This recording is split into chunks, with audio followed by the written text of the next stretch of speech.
கிறிஸ்துவில் பிரியமானவர்களே, ஆண்டவராக இயேசு கிறிஸ்துவின் நாமத்திலே உங்கள் யாவரையும் வாழ்த்தி ஆசீர்வதிக்கிறேன். இந்த நாளுக்கென்று தேவன் நமக்கு அருளி இருக்கும் ஜீவ வார்த்தை அப்போஸ்தலர் நடபடிகள் 27ஆம் அதிகாரம், அதிலே 44வது வசனம். அதன் கடைசி பகுதியை நான் வாசிக்கிறேன். இவ்விதமாய் எல்லாரும் தப்பி கரை சேர்ந்தார்கள். நான் நம்புகிறேன், விசுவாசிக்கிறேன், இந்த நாள் நீங்கள் இழந்தவைகளை எல்லாம் திருப்பிக் கொள்ளும் ஒரு நாளாக இருக்கிறது. It's a day of restoration. நஷ்டத்தை நன்மையினால் ஈடு செய்யும் ஒரு தேவனை உங்களுக்கு அறிமுகப்படுத்துகிறேன். என்னை கேட்கிற தேவனுடைய பிள்ளைகளே, அப்போஸ்தலர் நடபடிகள் 27ஆம் அதிகாரம் 1ஆம் வசனத்தை வாசித்து பார்க்கும் பொழுது, இத்தாலியா தேசத்தை நோக்கி புறப்பட்ட ஒரு கப்பல் யாத்திரை.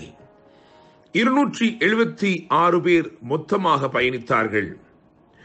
அங்கே நூற்றுக்கதிபதியாகிய யூலியு அல்லது ஜூலியஸ் என்னும் ஒருவனை பார்க்கிறோம். காவலிலே வைக்கப்பட்ட பவுலையும் மற்ற கைதிகளையும் கூட அந்த கப்பலிலே பிரயாணப்படுத்தினார்கள். 27ஆம் அதிகாரம் 4ஆம் வசனம் மற்றும் 27ஆம் அதிகாரம் 7ஆம் வசனத்தை பார்க்கும் பொழுது, அங்கே ஒரு தடை காற்று, ஒரு எதிர்காற்று தோன்றுகிறதை பார்க்கிறோம். இதை கண்டு ஆவியிலே நிதானித்துக் கொண்ட பவுல் அவர்களை எச்சரித்ததாக வேதம் சொல்லுகிறது. அவன் நூற்றுக்கதிபதியின் இடத்திலே சொன்ன எச்சரிப்பின் வார்த்தை 27ஆம் அதிகாரம் 10ஆம் வசனத்தில் சொல்லப்பட்டிருக்கிறது. நம்முடைய ஜீவனுக்கு வருத்தமும் மிகுந்த சேதமும் உண்டாகும் என்று காண்கின்றேன் என்று சொல்லி அவர்களை எச்சரித்தான் என்று எழுதியிருக்கிறது. ஆனால் நூற்றுக்கதிபதியோ பவுலின் மூலமாய் சொல்லப்பட்ட எச்சரிப்பின் வார்த்தைகளை கவனிக்காமல் தேவ ஆலோசனைகளை புறம் தள்ளி மாலுமி சொன்ன வார்த்தைகளையும் கப்பல் எஜமான்கள் சொன்ன வார்த்தைகளையும் அங்கே இருந்த, அதாவது கிரேத்தா தீவில் உள்ள அநேகருடைய ஆலோசனையும் கேட்டு அவைகளுக்கு அவன் இணங்கினான். மாலுமி என்ன சொல்லியிருப்பான் என்றால், எனக்கு இந்த கப்பலை பற்றி ஒன்றும் தெரியாது, ஆனால் நான் அறிந்திருக்கிற ஞானம் எனக்கு நிச்சயமாய் கை கொடுக்கும், என் பார்வைக்கு இது லேசான காரியமாய் தோன்றுகிறது, எளிதாய் நாம் கடந்து விடலாம் என்று மாலுமி சொல்லியிருப்பான். அந்நாட்களிலே ஒரு கப்பல் யாத்திரை என்பது ஒரு கடினமான ஒன்று. அந்த கப்பல் யாத்திரை உண்மையில் அது ஒரு சேஃப் ஷிப், அதாவது இந்த கப்பல் உண்மையில் ஒரு நல்ல கப்பல், இது பலமுள்ள ஒரு கப்பல் என்பதற்கு கேரண்டி கொடுக்கும்படிக்கு, அதை உத்தரவாதம் பண்ணும்படிக்கு அதிலே கப்பலுடைய எஜமான்கள் பிரயாணித்தார்கள். கப்பலுடைய எஜமான்களே அதிலே பிரயாணிக்கிறார்கள் என்றால் நம்பிக்கையோடு மற்றவர்கள் ஏறுவார்கள். எனவே அப்படித்தான் கப்பல் எஜமான்கள் அங்கிருந்தார்கள். அவர்கள் சொன்னார்கள், எங்களுக்கு உலக ஞானத்தை பற்றி எங்களுக்கு தெரியவில்லை, ஆனால் எங்கள் கப்பல் மிகுந்த பலமுள்ளது, அது மிகவும் பலமாய் கட்டப்பட்ட ஒன்று என்று சொன்னார்கள். எனவே இங்கே உலக ஞானமும் பலமும் மேலோங்கி நிற்பதை பார்க்கிறோம். மாத்திரமல்ல, அநேகருடைய ஆலோசனை எழுதியிருக்கிறதே, அந்த அநேகர் யார் என்றால் கிரேத்தா தீவில் உள்ள ஜனங்கள். வேதம் நமக்கு வெளிச்சம் போட்டு காட்டுகிறது, கிரேத்தா தீவார் ஓயா பொய்யர் என்று சொல்லி. அநேகர் சொல்லுகிற ஆலோசனை அது ஒருவேளை கேட்பதற்கு நன்றாய் தோன்றலாம், ஆனால் கர்த்தர் என்ன சொல்லுகிறார் என்பதை கவனித்து கேட்டு அதன்படி செய்கிறவனே பாக்கியவான்.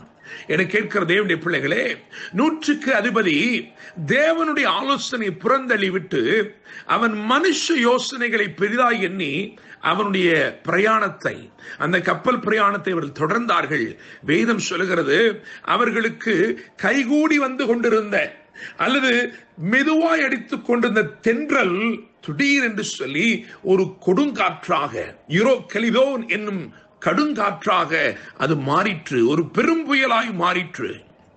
அந்த பெரும் புயல் பயங்கரமாய் கப்பலின் மேல் மோதினது. அந்த கப்பல் நிலைகுலைய செய்தது. அந்த கப்பல் போகும் திசை அறியாமல் அது கடலிலே அங்கும் இங்குமாக அல்லல் பட்டது. வேதம் சொல்லுகிற 20வது வசனத்தை வாசித்து பார்க்கும் பொழுது, இனி பிழைப்போம் என்னும் நம்பிக்கை முழுவதும் அற்று போயிற்று என்று எழுதியிருக்கிறது.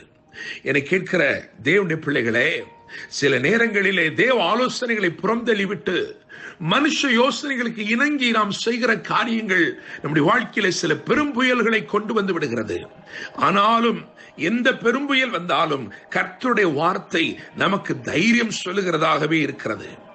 24 வசனத்தை வாசித்து பார்க்கும் பொழுது, பவுலே பயப்படாதே, நீ ராயனுக்கு முன்பதாக நிற்க வேண்டும், இதோ உன்னுடனே கூட யாத்திரை பண்ணுகிற யாவரையும் தேவன் உனக்கு தயவு பண்ணினார். இதை கேட்கிற தேவனுடைய பிள்ளைகளே, நம்முடைய வாழ்க்கையிலே நாம் அழிந்து போக போகிறோம் என்று நினைக்கும் பொழுது நமக்கு ஆதரவாய் தைரியம் சொல்லுவதுதான் தேவனுடைய வார்த்தை, தேவனுடைய சத்தம். என கேட்கும் தேவனுடைய பிள்ளைகளே, 27 அதிகாரம் 40 வசனத்திலே பெரும் பாயை காற்று முகமாய் விரித்தார்கள் என்று எழுதியிருக்கிறது. எந்த காற்று கப்பலை உடைக்கும் என்று நினைத்தார்களோ அதே காற்று இப்பொழுது உதவி செய்கிறது, கரை சேரும்படிக்கு உதவி செய்கிறது. 43 வசனம் 44 வசனத்தை பார்க்கும் பொழுது, சிலர் நீந்தினார்கள், சிலர் கப்பல் துண்டுகளை பிடித்துக் கொண்டு கரை சேர்ந்தார்கள், சிலர் தங்களுடைய சுயபலத்தினாலேயே கரை சேர முற்பட்டார்கள், சிலர் துண்டுகளை, கப்பலின் துண்டுகளை பிடித்திருந்தார்கள்.